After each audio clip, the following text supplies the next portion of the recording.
Blog Talk Radio.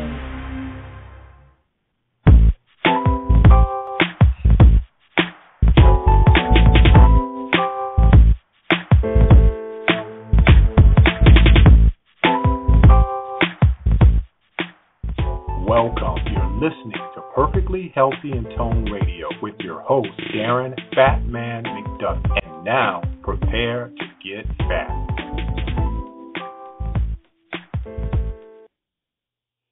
Hey, what's cracking, what's popping, and all that? Welcome to another episode of Perfectly Healthy and Toned Radio. I'm your host, Darren McDuffie, and tonight we have an awesome show for you. We're going to be talking about fibroids, endometriosis, ManBoobs, and I think we're going to squeeze in impotence in there as well. So female listeners and male listeners, we will hit both topics for you. Before we get into the show, I wanted to just give you a couple of announcements. If you have not liked my Facebook fan page, please do so. I want to build this community, want to get you more exciting guests, and there's a lot of things that I want to do in the future that will affect our community and do some great things for the community. So if you have not liked my Facebook fan page, go to I'm the Fat Man on Facebook. I am the PHAT man, and join the fan page. Also, please link with me on Twitter. That's where you'll get the show updates. My Twitter handle is _man, and link with me on Twitter, and you can get the show updates and keep in touch with me. Also, last thing before we get ready for the show is I will have a blog up tomorrow, and it'll be talking about truth about prescriptions, or thinking outside of prescriptions, rather, and it's about Danny Walker. And I had Danny on a show not too long ago, if you listen to that show, where she actually worked with her husband to cure an autoimmune disease known as sarcoidosis. And for those of you who don't know what sarcoidosis is, it's an inflammatory lung response. And we lost the comedian Bernie Mac to that, and also Reggie White, who played for the Green Bay Packers. I had no idea until Danny told me that Reggie White actually died from that disease. So check that out tomorrow. I have that up on the blog at I'mTheFatMan.com, and make sure you check that out. So we are getting into the show. I'm really excited about tonight's show because I followed this guy for a very, very long time. He's actually been doing this quite a bit, or a long time before I actually started to get into this, and I kind of looked at some of his videos and followed him and just decided to jump out there on my own and start getting more into the health field. But tonight we have Dr. Curtis Duncan on the show, and he's going to be talking about fibroids, endometriosis, ManBoobs, and also impotence. So without further ado, I want to bring Dr. Curtis Duncan on.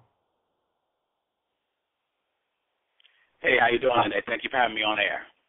Yeah. How you doing, Dr. Duncan? Hey, I can't complain.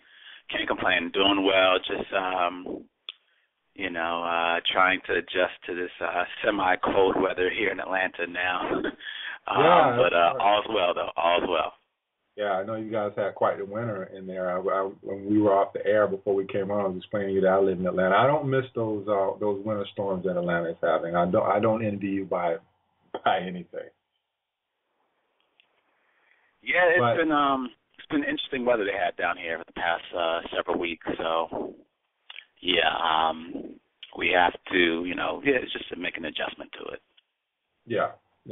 So let's get into the show. But before we do, Dr. Duncan, let's let our listeners learn a little bit more about you. What got you into this crazy world I call of holistic health?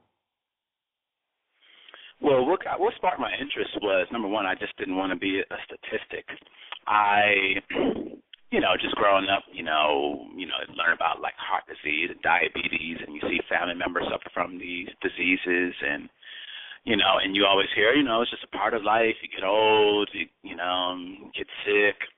And I just never really accepted that. I believe that diet played a big portion in the types of lives that people led, and it really governed your health. And I also believe that life and death began in the power of the tongue. So if you actually believe that, hey, when I get 60, I'm probably going to die from heart disease, type 2 diabetes, etc., then that's what your destiny was going to be. You're just going to die because you've already kind of rendered yourself helpless. You've already made yourself a victim. And I didn't want to be another victim. I didn't want to die of heart disease and type 2 diabetes. I just didn't believe that those things were natural. So that's when I started doing research. Into when I was 18, and just started doing research into all types of topics, diet, nutrition. That's when I cut out eating red meat because I thought red meat was bad for you. Turns out it's really not that bad for you. That's when I also started cutting out soda. It's probably one of the best decisions I ever made because soda, sugar is probably the number one dietary cause of just about all diseases that people suffer from today, particularly here in America. And just from there, because kind of like one thing leads to another. So once you do research into one area, then it leads to information to other areas. So I just kind of built upon information that I gathered over the years, and I realized, okay, hey, I have a lot of great information. I can teach people this, and I started doing that around the age of about 23. I started kind of teaching people. That's how I got the name Doctor Curtis. It's kind of just a term meaning teacher, because that's what doctor means. It means to teach in Latin.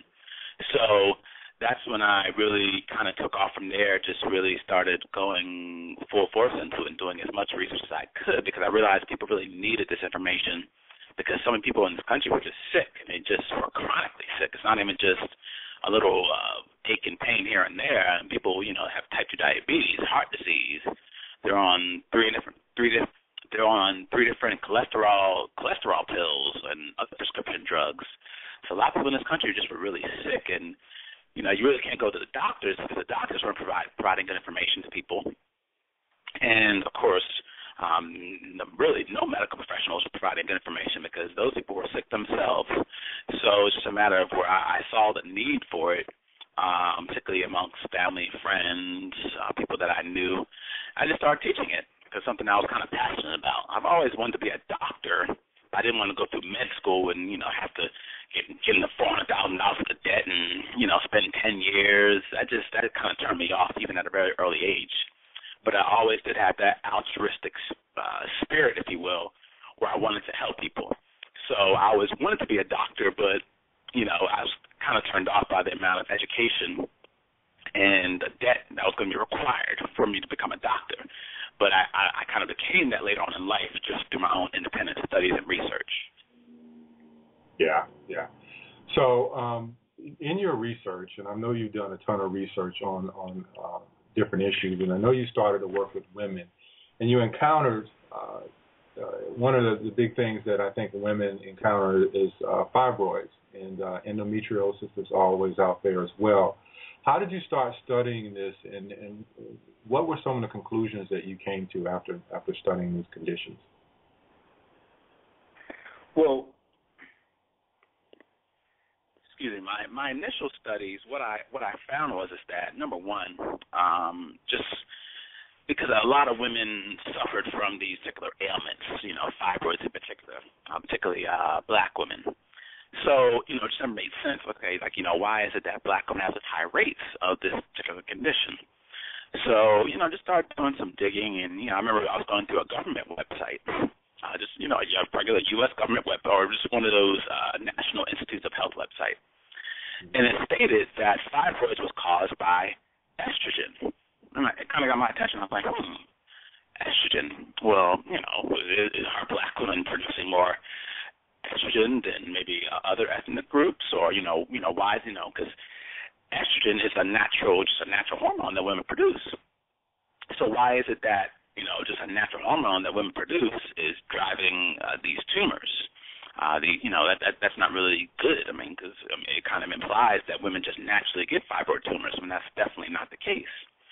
So from there, just kind of I started doing more research into chemicals and the substances that people are being exposed to on a daily basis, which mimic estrogen. And once I got into that topic, I was like, okay, and so I was able to understand why women, black women in particular, have high rates of fibroids. I was able to understand why so many women have PCOS, obesity, endometriosis, breast cancer, cervical cancer, ovarian cancer, type 2 diabetes. It's all caused by these different estrogen-mimicking chemicals. They're officially known as endocrine disruptors. And the chemicals are everywhere because they are derived from petroleum. So we live in a petroleum-based economy, a petroleum-based society. When you go to the grocery store, you get into a petroleum-fueled automobile. You then pick out food, which was grown in petroleum-based fertilizers. It was sprayed with petroleum-based pesticides, and then you use your petroleum-based plastic credit card to buy the food, which is also wrapped in petroleum-based plastic, and and they put another plastic bag to take it home, and you use a petroleum-based card, to go. So our whole society is based upon petroleum. So the chemicals which are derived from petroleum are going to be everywhere. They're going to be, they're in cosmetics, they're in pesticides, they're in plastics, they're in a whole host of items that women and men use on a daily basis and completely unaware of, because it's not like the chemicals have a label on them. And when you go to the store, hey, spray with pesticides, they don't label that. They don't even label GMOs, or genetically modified foods. So from understanding that and how estrogen really is number one cause of most women's diseases, in particular fibroids, I was able to see the connection between between estrogen and some of these chemicals and their connection to breast cancer, polycystic ovarian syndrome, fibroids, endometriosis. And the really bad thing is that most women and most people in this country, they're developing these conditions in the womb. So when you're exposed to a chemical like bisphenol A, which is found in canned foods, it's found in canned beer, a variety of canned foods. Just about all canned foods contain bisphenol A. And this chemical is derived from petroleum. It's derived from a benzene, which is a molecule that is manufactured when you drill for oil in the ground. So they take that benzene and turn it into a chemical to make more money, naturally, because that's what corporations want to do. They want to maximize their profits. So what happens is when you're exposed to bisphenol A within the womb, you actually develop breast cancer cells. So then when you become the age of 40,